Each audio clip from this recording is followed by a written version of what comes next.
Good morning friends. मैं शरद कुमार और आज आपके सामने फिर से एक नए वीडियो के साथ। इस वीडियो का सेक्शन है 166 का ए एंड बी।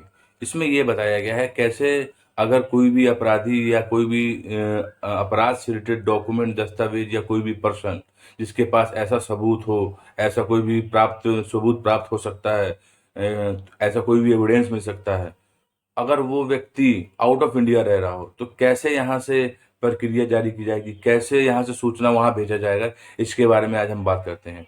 तो चलिए पढ़ते हैं आज सेक्शन 166 ए एंड 166 बी के बारे में।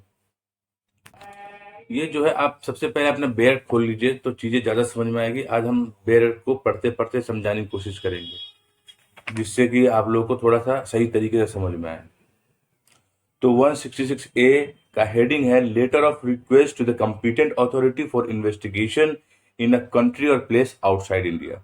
इसका मतलब होता है भारत के बाहर किसी देश या स्थान में अन्वेषण करने के लिए समक्ष प्राधिकारी को अनुरोध पत्र। तो इसके सब सेक्शन 1 में लिखा है not with standing anything contain in this code.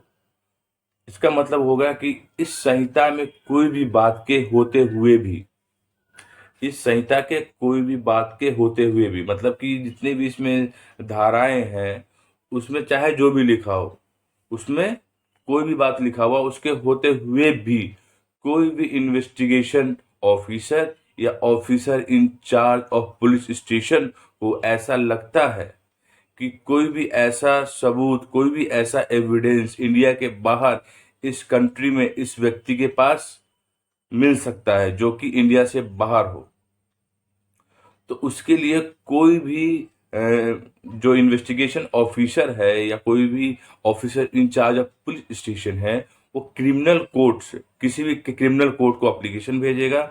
वो क्रिमिनल कोर्ट उस दूसरे कंट्री के कंपिटेंट अथॉरिटी को लेटर ऑफ रिक्वेस्ट भेजेंगे।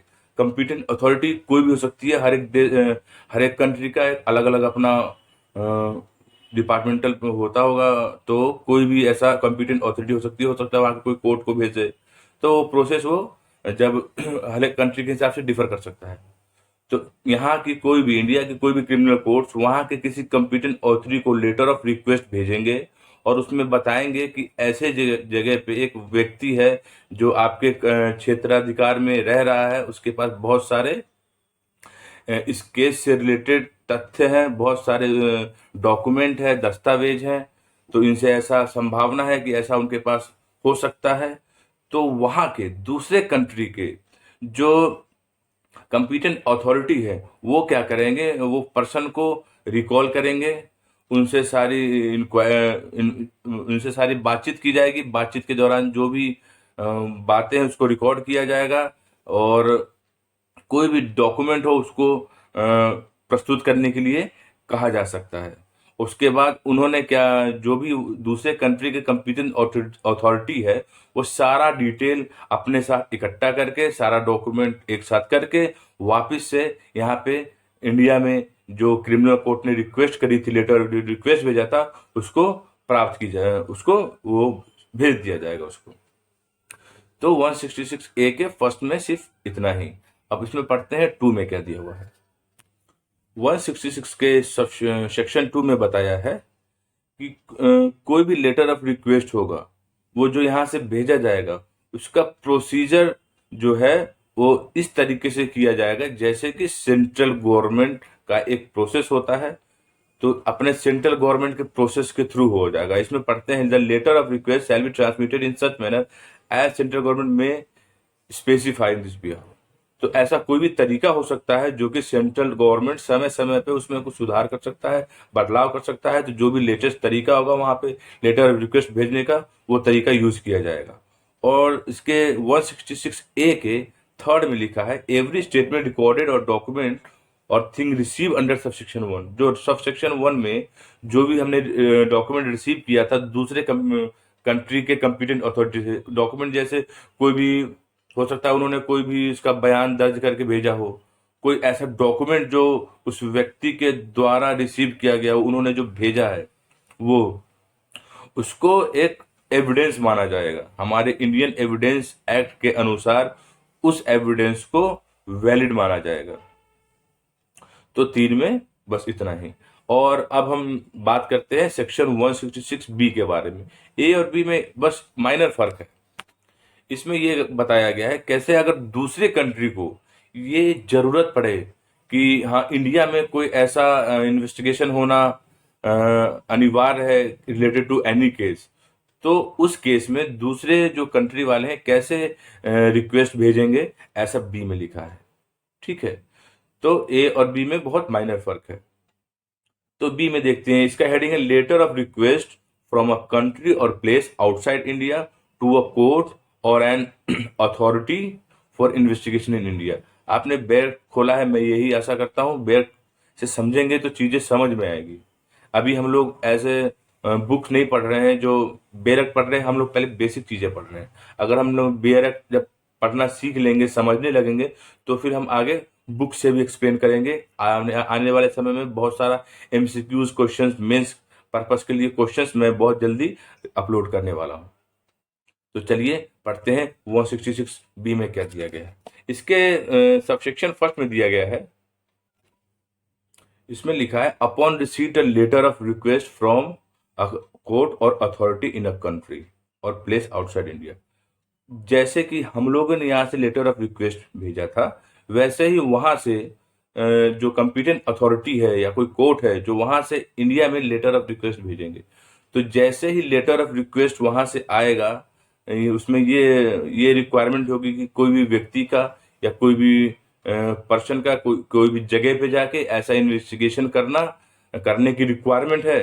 तो या कोई ऐसा डॉक्यूमेंट प्रोडक्शन ऐसे व्यक्ति से हो सकता है, तो रिलेटेड टू कोई भी एविडेंस कलेक्शन करने के लिए कोई भी इन्वेस्टिगेशन अगर बाहर की कंपिटेंट अथॉरिटी की रिक्वायरमेंट है कि ऐसे ऐसे डॉक्यूमेंट उनको चाहिए, तो वो जैसे उन्होंने रिक्वेस्ट भेजा तो उसके बाद सेंट्रल गवर्नमेंट जो है, सबसे पहले सेंट्रल गवर्नमेंट रिसीव करेंगी। तो सेंट्रल गवर्नमेंट उस लेटर को फॉरवर्ड कर सकती है किसके पास, चीफ मेट्रोपॉलिटन मजिस्ट्रेट के पास या तो चीफ जुडिशियल मजिस्ट्रेट के पास, or such magistrate or judicial magistrate as he appointed. और ऐसा कोई भी मजिस्ट्रेट हो सकता है जो सिर्फ इसी पर्पस के लिए रखा गया है। ऐसा हो सकता है कि सेंट्रल गवर्नमेंट ने कुछ ऐसे मजिस्ट्रेट को भी अपॉइंट किए होंगे जिनका काम सिर्फ यही है कि लिमिटेड काम दे दिया गया हो, या ऐसा होगा कि जैसे कोई भी बाहर से ऐसा रिक्वेस्ट आता है तो इसको करने के लिए ये मजिस्ट्रेट ऑथराइज है। तो ऐसे भी मजिस्ट्रेट हो सकता है, कोई भी सीएमएम चीफ मेट्रोपॉलिटन मजिस्ट्रेट भी हो सकती है, चीफ जुडिशियल मजिस्ट्रेट भी होती है, और ऐसा कोई भी मजिस्ट्रेट हो सकते हैं जो सेंट्रल गवर्नमेंट ने अपॉइंट किए हैं। एंड देयर पर समन, उसके बाद क्या करेंगे, वो मजिस्ट्रेट उस पर्सन को समन करेंगे, उसकी स्टेटमेंट को रिकॉर्ड करेंगे, और फिर कोई भी डॉक्यूमेंट हो, कोई भी और दस्तावेज हो रिलेटेड टू द इन्वेस्टिगेशन, वो उसको रिसीव कर लेंगे। तो 166 के फर्स्ट के सबसेक्शन फर्स्ट में ये दिया हुआ है। और बी में है कि send letter to any police officer for investigation. अब वो पुलिस वाले क्या वो मजिस्ट्रेट क्या कर सकते हैं, जैसे उनको लेटर मिला, वो दूसरे पुलिस वाले को, कोई भी उनके जुरिस्डिक्शन में आता हो ऐसा पुलिस ऑफिसर, लगता है कि हाँ उस थाने के क्षेत्र में ऐसा व्यक्ति रिसाइड कर रहा हो, तो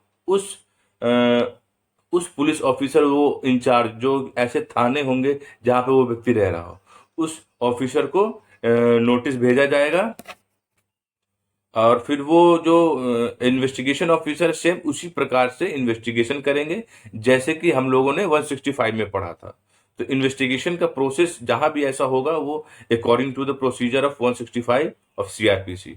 तो या तो मजिस्ट्रेट जो है खुद से अपना सारा कर सकते हैं, कोई भी मेट्रोपॉलिटन मजिस्ट्रेट, कोई भी चीफ जुडिशियल मजिस्ट्रेट, या कोई भी मजिस्ट्रेट जो सेंट्रल गवर्नमेंट ने उसी के पर्पस के लिए अपॉइंट किया हो, या तो मजिस्ट्रेट क्या करेगा, तुरंत जो है पुलिस ऑफिसर को फॉरवर्ड कर देगा जिसके जुरिस्डिक्शन में वो व्यक्ति आता हो, और फिर वो पुलिस ऑफिसर क्या करेंगे, उस व्यक्ति से पूरा पूछताछ, स्टेटमेंट रिकॉर्ड की जाएगी, तलाशी ली जाएगी, जो भी मतलब रिक्वायरमेंट होगा उसको किया जाएगा। 166 के 166 बी के 2 में ये बताया है कि जैसे कि कोई भी मैजिस्ट्रेट या कोई भी officer in charge of police station या कोई भी इन्वेस्टिगेशन ऑफिसर उन्होंने क्या किया, सारा पूछताछ करके सारा स्टेटमेंट इकट्ठा कर लिया, सारा डॉक्यूमेंट इकट्ठा कर लिया, सारा कोई भी और भी एविडेंस हो, दस्तावेज हो, सारा डिटेल उन्होंने इकट्ठा कर लिया। उसके बाद क्या करेंगे, वो सीधा सेंट्रल गवर्नमेंट को सौंप देंगे। सेंट्रल गवर्नमेंट को सौंप देंगे और फिर सेंट्रल गवर्नमेंट ट्रांसमिशन, हाँ, और फिर वो सेंट्रल गवर्नमेंट उस देश के कंपिटेंट अथॉरिटी को जिन्होंने रिक्वेस्ट किया था उनको वो सौंप दिया जाएगा। और उसी प्रकार से जैसे स्टेट गवर्नमेंट में स्पेसिफाई, मतलब सारा प्रक्रिया प्रोसीजर वही लागू होगा। देखिए पर्टिकुलर कोई प्रोसीजर तो यहाँ नहीं बताया है, लेकिन जो भी ऐसा प्रक्रिया जो सेंट्रल गवर्नमेंट ने ऐसा कुछ प्रोसीजर बना रखा हो, समय समय पर उसमें बदलाव करते हो, तो जो लेटेस्ट प्रक्रिया है उस हिसाब से सेंट्रल गवर्नमेंट ये सारा वर्क करेंगी। तो आशा करते हैं कि आपको वीडियो थोड़ा बहुत दिमाग में समझ में आया होगा, और ना भी समझ में आया हो तो उसको जब पढ़ेंगे दोबारा, फिर से दोबारा वीडियो देखिएगा तो चीज़ें कॉन्सेप्ट समझ में आ जाएंगी। बेरक का प्रोविज़न समझना बहुत आसान तो नहीं है, इसलिए मैं हमेशा कहता हूं कि आप बेरक ओपन हो करके जब आप प्रोविज़न पढ़ेंगे और उसके बाद मेरी बातों को सुनेंगे तो चीज़ें आसान हो जाएंगी। तो बने रहिए हमारे साथ, और हमारे चैनल में बहुत सारी वीडियोस हैं पिछले, उसको वॉच करते रहिए। और कुछ नहीं। जय हिंद।